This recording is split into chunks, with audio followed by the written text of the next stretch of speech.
The federal minimum wage is a poverty wage. Last thing we need are more one-size-fits-all Washington mandates. It could eliminate up to 3.7 million jobs. It would lift 1.3 million Americans out of poverty. Raise the wage for 33 million people, a quarter of the workforce. Those wages are only available if you get hired. Working people are doing their jobs. Let us do ours. Ah, yes, the minimum wage, one of the most contentious topics in all of American politics. A topic that I know many of you have an opinion on, especially those of you that work minimum wage jobs. So, who's right on the minimum wage and who's wrong? And of course, I know there's some of you going, wait, what's a minimum wage? Don't worry, we'll cover that and we'll take a look at all the perspectives surrounding the minimum wage. So even if you are firmly convicted in your position on the minimum wage, at least hopefully from this lesson, you'll be able to learn more about the opposing side's arguments to strengthen your own arguments. Let's hit it.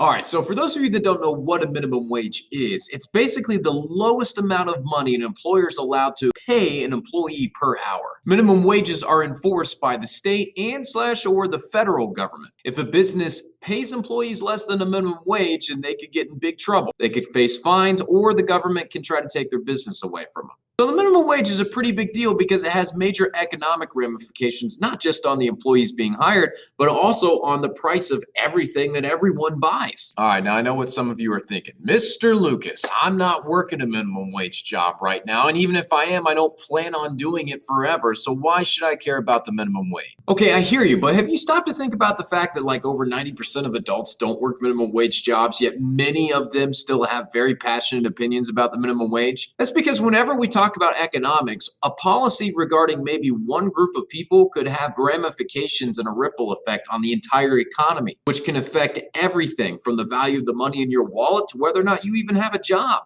All right, so when it comes to the minimum wage, generally speaking, people on the left wing tend to support raising the minimum wage, and people on the right wing either support keeping it the same or lowering it or abolishing it altogether. Depends exactly how far right you go. For example, Bernie Sanders, who's a Democratic socialist, so he's farther left than even most Democrats are, said the current federal minimum wage of $7.25 an hour is a starvation wage. It must be raised. The minimum wage must become a living wage, which means raising it to $15 an hour over the next few years. Donald Trump, a Republican, said, I would like to leave the minimum wage to the states because every state is different. $7.25 per hour is pretty tough to live on. States have to compete with each other and outside interest. And then there's famous libertarian thinker Murray Rothbard, who said, in truth, there is only one way to regard a minimum wage law. It is compulsory unemployment, period. The law says it is illegal and therefore criminal for anyone to hire anyone else below the level of X dollars an hour. This means, plainly and simply, that a large number of free and voluntary wage contracts are now outlawed, and hence that there will be a large amount of unemployment. Remember that the minimum wage law provides no jobs. It only outlaws them, and outlawed jobs are the inevitable result. So he wasn't a fan of the minimum wage at all. All right, so let's start with the liberal or the left-wing perspective on the minimum wage, which argues for raising the minimum wage. Most people on the left wing of the political spectrum point to the fact that most developed nations around the world have a minimum wage. Even many Republicans will still say there should be some sort of a minimum wage. They're not quite as extreme as the libertarians are, who think there should be no minimum wage. But Republicans will say you can't raise it too high because if you do, it'll cost businesses too much and they'll have to lay off workers. But many liberals point to the fact that if you raise it to just the right amount, you can still raise it and give benefit to the workers without causing a lot of people to lose their jobs. Many on the left point to a study done by the Bureau of Labor Statistics, which tries to show the percent change in employment over the previous 6 months after many states raised their minimum wages in January 2014. And the states that did not raise their minimum wage in January 2014, they saw a 0.7% change in employment. But the states that did raise their minimum wage in January 2014 saw only a 0.9% change in employment. So the difference really wasn't that much between the states that did raise their minimum wage and the states that did not raise their minimum wage in terms of employment. You'll often hear many people on the left wing of the political spectrum argue that the minimum wage should be a living wage. And what they mean when they say that is they believe the minimum wage should give workers enough money to be able to actually live off of that salary, to be able to buy the necessities in life. The first minimum wage was created by FDR, President Roosevelt, back in the 1930s during the Great Depression. And the first minimum wage was just like 25 cents an hour. And back then, 25 cents would actually buy you some stuff. But today, 25 cents doesn't buy you that much because of something called inflation. Inflation is something we've mentioned before, and inflation refers to the fact that the money that you have in your wallet decreases in value over time. So a dollar today doesn't buy as much as a dollar did back in the day.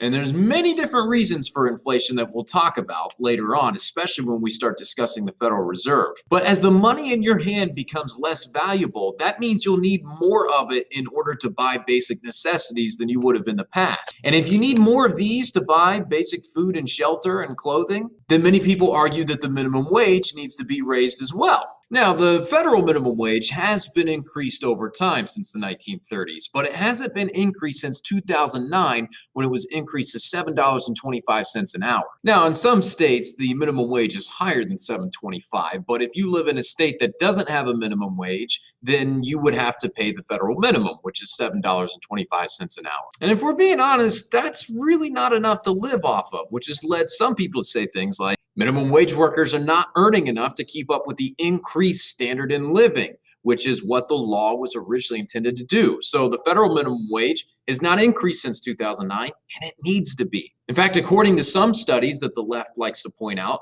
to keep up with the standard living, the minimum wage should currently be $21.72 an hour. Now, that's a national estimate, which includes places like California and New York, where things cost a lot more. But what if we were to take a look at Licking County and see if you were to be on your own, what would be the bare minimum wage you would have to get in order to pay for the basic necessities in life? Well, hey, there's actually a website that does that called Living Wage Calculator. And if you go to that website and you put in the county you live in, it'll show you that. If we take a look at Licking County, for one adult with no kids to live on their own, to have a living wage, that living wage would need to be about $14.12 to afford the basic necessities in life.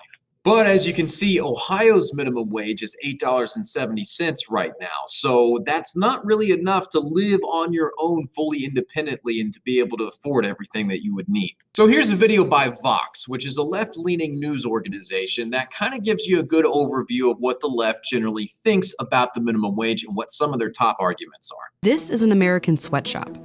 They flourished in the early 1900s when people were desperate for work. And since there were no regulations on what they had to pay, they paid workers next to nothing. So the US adopted something that had already worked in other countries, a minimum wage. This is a chart of the minimum wage in the United States over the past 60 years. You can see how it's gone up and up and up from $1 an hour in 1960 to $7.25 today. Go America, right? But this chart is actually pretty misleading. If you take the same line but adjust it for inflation, you'll see the problem. Every time the minimum wage has been raised, inflation has dragged it right back down. Really, America's minimum wage hasn't gone up. It's essentially stayed the same since the 80s. What you're seeing here, this constant up and down, this is weird. It's not how the rest of the world does it, and it leads to a bunch of problems for American workers and businesses. But it doesn't have to be this way. The minimum wage sets the smallest amount that a business anywhere in the country can pay its workers each hour. But when that first bill became law in 1938, it had one big problem. That first law didn't actually set any kind of guidance on when and how you're supposed to raise the minimum wage in the future. That meant that if the minimum wage was going to go up, Congress would have to pass a new law. That's what these steps are. But as we already know, they aren't occurring enough to keep up with inflation. And this system also makes the US minimum wage sort of unpredictable. Look at this period. Starting in 1997, the minimum wage sat at $5.15 an hour for 10 years. Then it was raised in 2007 to $7.25 by 2009. Cool, but that's a 40% increase in a pretty short time, after a decade of inaction. How do you plan for that if you own a business? Not having that consistency does raise a lot of problems for business owners. Will they have to lay off employees? Will they have to reduce work hours? Or will they just raise prices on their customers? Imagine how much smoother that could all go if the minimum wage just kind of went up over time. Well, we don't have to imagine it. In France, they automatically raise their minimum wage every single year. They tie it to inflation and the average salary of a French worker. In Australia, a commission reviews the minimum wage every year, considering economic factors like inflation. The UK also has a commission made up of union, business, and economic experts. The Czech Republic's commission consults with employer and union representatives. Their line is lower overall than America's, but it still trends upwards. Same with Costa Rica, and their committee reviews the minimum wage twice a year.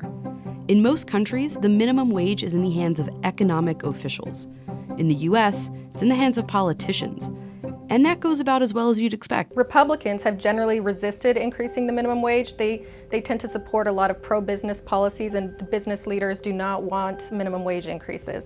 Democrats, on the other hand, they have a lot of support from labor unions, so they're the ones who you're usually pushing for an increase to the minimum wage. So that's why Congress rarely agrees on raising the minimum wage, and what makes America's system different than other countries. This chart shows how much a minimum wage worker makes compared to the average worker in every developed country with a minimum wage. All these countries have some kind of commission or formula to determine what the minimum wage should be, and they review it every year or two. And then there's the US, who does neither and is dead last. If the US had done something similar, like tie the minimum wage to the average wage each year, we'd be here. Not amazing, but not an outlier. What we're talking about is the federal minimum wage, which applies to everyone who works in America. But states can set their own too, and about half of them currently have a higher minimum wage than the federal one, like Washington State, which in 1998 decided to raise theirs every single year based on inflation. Sound familiar? I mean, it's such a logical idea.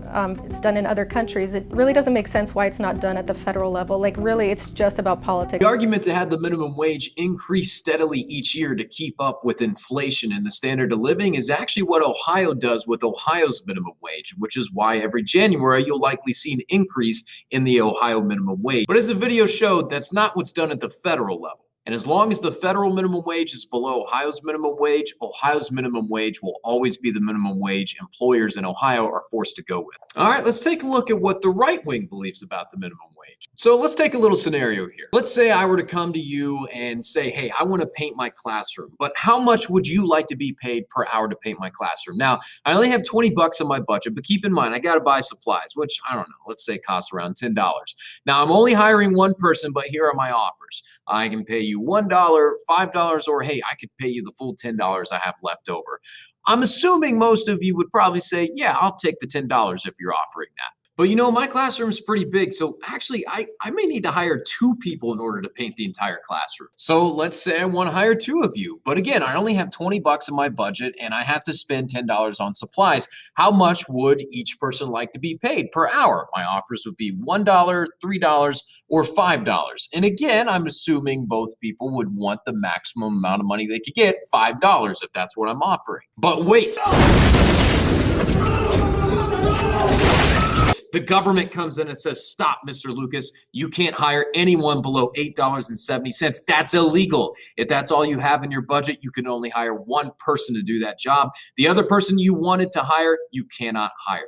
So under this, one person is left unemployed with $0, whereas they could have had $5, learned valuable skills, and they could have gotten experience they could have slapped on a resume that could have helped them get their foot in the door with another job. Now, if I was a bigger business and I could absorb the cost of that minimum wage, then in order to keep those workers so I can stay productive, I would probably have to raise my prices when I sell things to consumers, which means if you, the consumer, are paying more for products, that causes inflation if everything is going to cost more, which means, ironically, if everything costs more and the standard of living increases, what's going to have to increase to keep up with it? The minimum wage, which many Republicans and people on the right argue every time you raise the minimum wage, it's going to make things more expensive. And when it makes things more expensive, it increases the standard of living, which means you're going to have to turn right back around and raise the minimum wage again. And it's a never ending cycle that's going to keep going up and up and up and up and up. Now, that's not the only thing that causes inflation, and we'll talk more about that, but many on the right argue that it is a contributing factor. States with Republican-run governments often try to keep the minimum wage low to attract businesses to come to their state. Now, let's imagine for a second that you own a business and you want to create new branches in other states. Now, which state would you put your business in and why? Let's say California might be a good option, but their minimum wage forces you to pay all of your employees $12 an hour. Missouri, let's say it's around $9.45. Florida, let's say it's around $8.56. Ohio, let's say it's around $8.70. But South Carolina has no state minimum wage. Therefore, they have to pay the federal minimum wage of $7.25. If you're like most major businesses, you're going to choose South Carolina because then you don't have to pay your employees quite as much there. By the way, if you don't think businesses actually do choose to set up shop wherever the labor costs are the cheapest, just take a look at any pairs of shoes, clothes that you wear, and you'll see that most of the time they're made in countries in Asia, like Singapore, Bangladesh, Vietnam, China, or even places in Central America like Mexico, places that have little to, like in some cases, absolutely no minimum wage whatsoever. That's one of the reasons why so much of what you have, everything from like your iPhone to the clothes you're wearing on your back right now, are made overseas in other countries. It's not because the companies that make those things hate America. It's because they're trying to choose a place that has the lowest possible labor costs. The savings you get as a business from not being forced to pay your employees as much are savings that you can put towards lowering your prices, which makes you more competitive against other businesses. Now, while those employees aren't getting paid as much that you're hiring, the lower prices do benefit everyone in the economy. If there's more competition and lower prices, that benefits all consumers. Not to mention the fact that those workers are at least getting a job. For some reason, they chose the job you offered as the best option compared to whatever else was around. So workers are being hired in South Carolina, whereas they could have been hired in California, but the minimum wage was too high for you. Republicans and libertarians argue that if you have little to no minimum wage and you attract more businesses to your particular state, then those businesses are all going to be competing for workers, and not just any workers. They're going to want the best workers.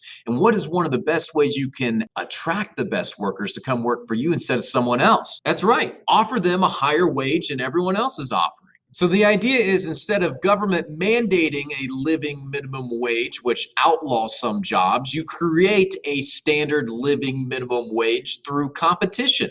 So if there's only one coal mine, if there's only one factory, if there's only one business in an area, then yeah, they could get away with paying their employees like dirt cheap because there's no other options that people have in those areas for jobs. But if there are multiple businesses, multiple factories, or multiple coal mines, one of the best ways each business can try to drive the others out of business or get a competitive edge is to kind of draw the employees away from that business to their own. And one of the ways they can kind of steal employees is by offering a higher wage.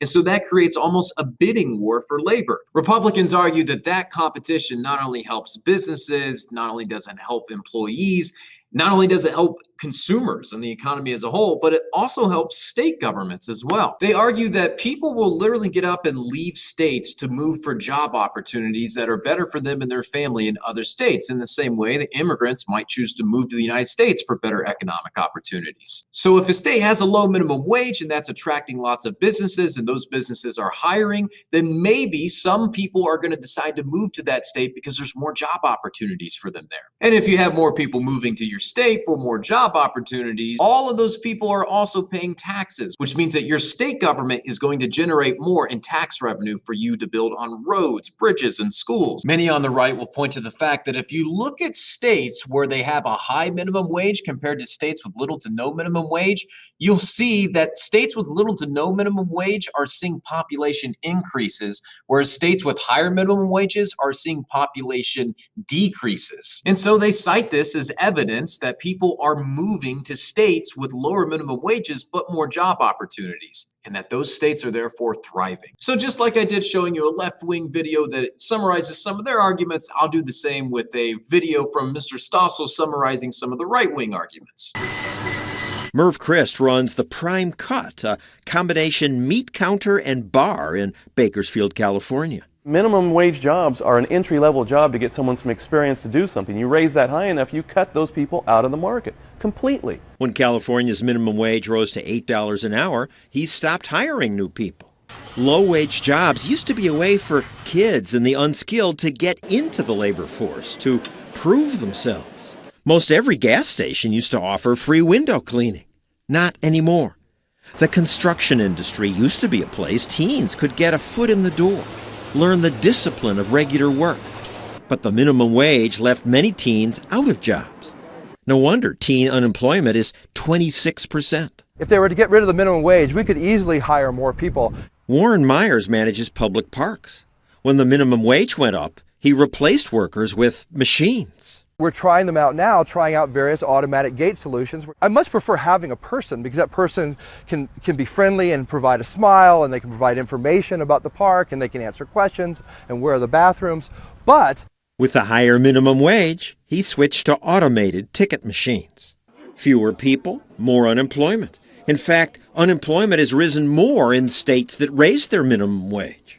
What would happen if we threw out the minimum wage? Oh my goodness. What that leaves is an employer in the catbird seat to drive that wage as low as possible. But wait a second. These businesses would like to pay their employees as little as possible, but they must pay more than minimum wage, because good workers have choices. At this bowling alley restaurant, most workers make more than the minimum, but they didn't start there. I was minimum wage as dishwasher, which was like $3.75, $4 somewhere. It's been a while back. Now he makes $10 an hour. Why is it that only 5% or less than the American workforce earns the minimum wage? The other 95, 97% that earn more, why are they being paid so much? Is it because their employers just feel guilty paying them less? No, it's because employers have to pay them extra to keep good workers. Kelsey started working here when she was just 13. For being only 13, I think I was making a good amount of money. So, minimum wage was fine. Now, Kelsey makes as much as $20 an hour. If you work hard, you can make more.